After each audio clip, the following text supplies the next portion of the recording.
हेची आम्हा करणी काम आम्हा वाढवावे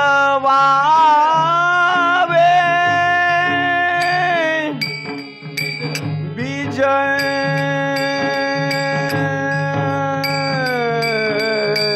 नाम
हेची आम्हा करणी काम हेची आम्हा करणी काम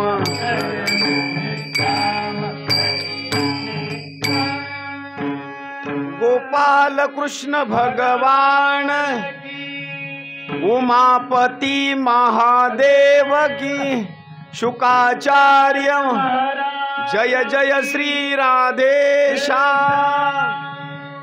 पहा, धर्माची पालन आपला असणारा जो धर्म आहे त्याचं पालन करणे आणि करणे पाखंड खंडन। पाखंड म्हणजे हेच आहे हो, देवाची वरची वरची भक्ती करणं म्हणजे हेच असणारं पाखंड आहे। आणि वाढवायचे काय तर बीज वाढवावे नाम। या ठिकाणी वाढवत असताना फक्त बीज या ठिकाणी असणारं नामकरणाचा असणारा जो भाग आहे तो नाव असणारं या ठिकाणी वाढवायचं आहे देवाचं। बर, ही एक भगवत असणारं जे काही भाग सांगितलेला आहे भगवत भक्तीचा, या ठिकाणी एक माणसाचा सर्वश्रेष्ठ धर्म सांगितलेला आहे। पुढे बोलत असताना सांगितलं वासुदेवे भगवती भक्ति योग प्रयोजित जनयत्याशु वैराग्यम ज्ञानम च यद हेतुकम। पहा, जर एखाद्या वेळेस तुम्ही जर भक्तीला लागलात ना तर भक्तीला लागल्याच्या नंतर घटना अशी होते तुमच्या जवळ ऑटोमॅटिक ज्ञानाची प्राप्ती होते। म्हणजे तुम्हाला ज्ञान कुणाकून मिळवण्याची गरज पडत नाही। 2 दिवसापूर्वी एक प्रमाण झालं, पुढे भक्तीने धरिले हाती मागे ज्ञान वैराग्य धर्म येते। म्हणजे भक्तीनं एकदा जर तुम्हाला हातामध्ये पकडलं तर ज्ञानाकडे तुम्हाला जाण्याची गरज नाही, ज्ञान ऑटोमॅटिकच तुमच्या पाठीमागं लागतं। पुढं वैराग्याला बोलवण्याची गरज पडत नाही, वैराग्य सुद्धा ऑटोमॅटिक तुमच्या पाठीमागे येतं। हे असं समजत नसेल तर सोप्या भाषेमध्ये सांगतो, एखाद्या माता भगिनीला असणारं जेवण्याकरता आमंत्रण दिलं, पण त्या माता भगिनीचं असणारं जे बाळ आहे ते जास्तीत जास्त 8 महिने 9 महिने किंवा 1 वर्षभराचं असणारं धरा, तिला जेवण्याकरता आमंत्रण आलं आणि जेवण्याकरता आमंत्रण आल्याच्या नंतर ती लेकराला घरी ठेवते का सोबत घेऊन येते?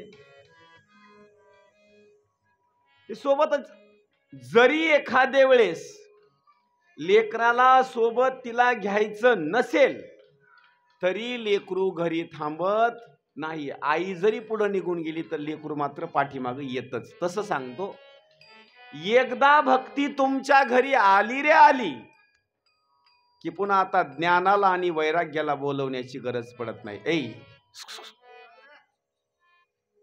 इकडे तो इकडे आणते टाळ इकडे आणते।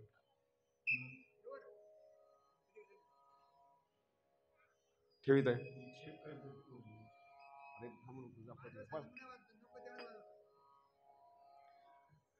गोपाल कृष्ण भगवान की जय. पुढला असणारा जो काही भाग सांगितलेला आहे, आता तुम्ही ही श्रीमद भागवत पुराणाची असणारी कथा या ठिकाणी श्रवण करत आहात. याचं पुण्य किती होतं पहा. शृण्वताम स्वकथाम कृष्ण पुण्य श्रवण कीर्तन रुद्यंतो ह्यस्त्य भद्राणी विदुनोती सुहृत्सताम. जर एखाद्या वेळेस तुम्ही ही कथा श्रवण करत असाल किंवा ही असणारी भगवंताची कथा एखाद्या वेळेस दुसऱ्यांना सांगत असाल तर घटना काय होते पहा.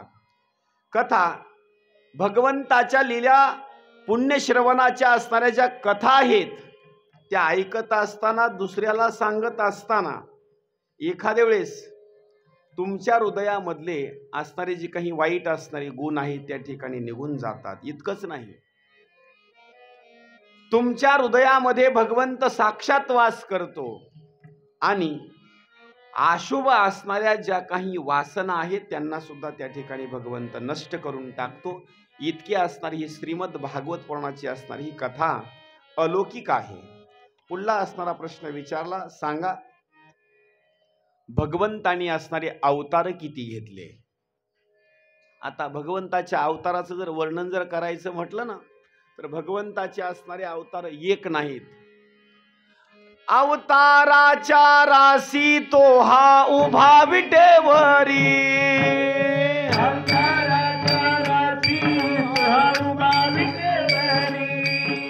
अवताराच्या राशी तो हा उभा विटेवरी,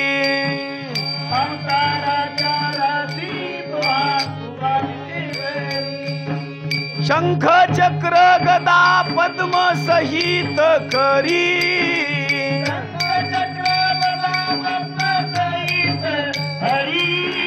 देखिला देखिला देवा आधी देव बरवा, देखिला देखिला देवा आधी देव बरवा,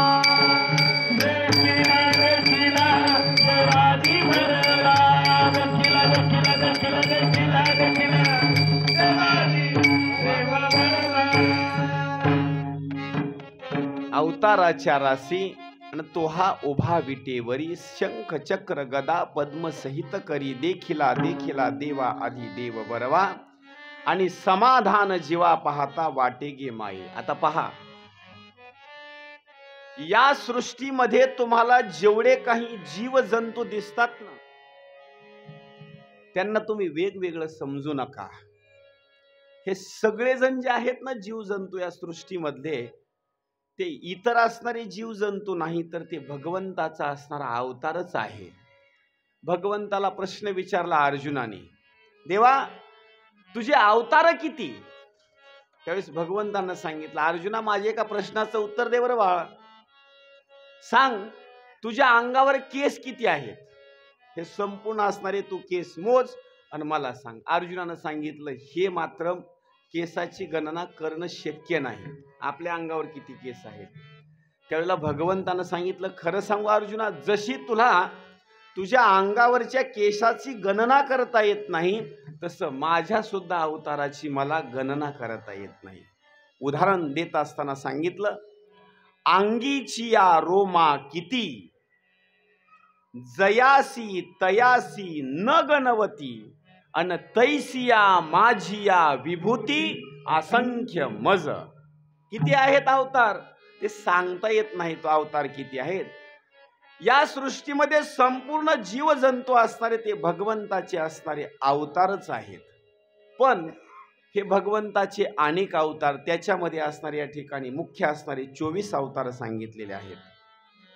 आणि त्या 24 अवतारापैकी जर वर्णन जर करायचं म्हटलं तर काही अवताराचं या ठिकाणी वर्णन सांगितलेलं आहे. पहिला असणारा भगवंताचा जो अवतार आहे ना, सनक, सनंदन, सनातन आणि सनत कुमार असा भगवंताचा असणारा पहिल्या क्रमांकाचा असणारा अवतार आहे.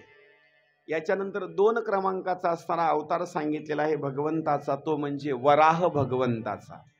वराह म्हणजे समजतं का, डुक्कर भगवंताचा दुसऱ्या क्रमांकाचा अवतार आहे. तिसऱ्या क्रमांकाचा भगवंताचा अवतार आहे तो म्हणजे नारदांचा असणारा तिसऱ्या क्रमांकाचा अवतार आहे. आणि त्या तिसऱ्या असणाऱ्या अवतारामध्ये सारखा असणारा फक्त एकच काम केलेलं आहे. नारद पांचरात्र तत्वाचा असणारा उपदेश केलेला आहे.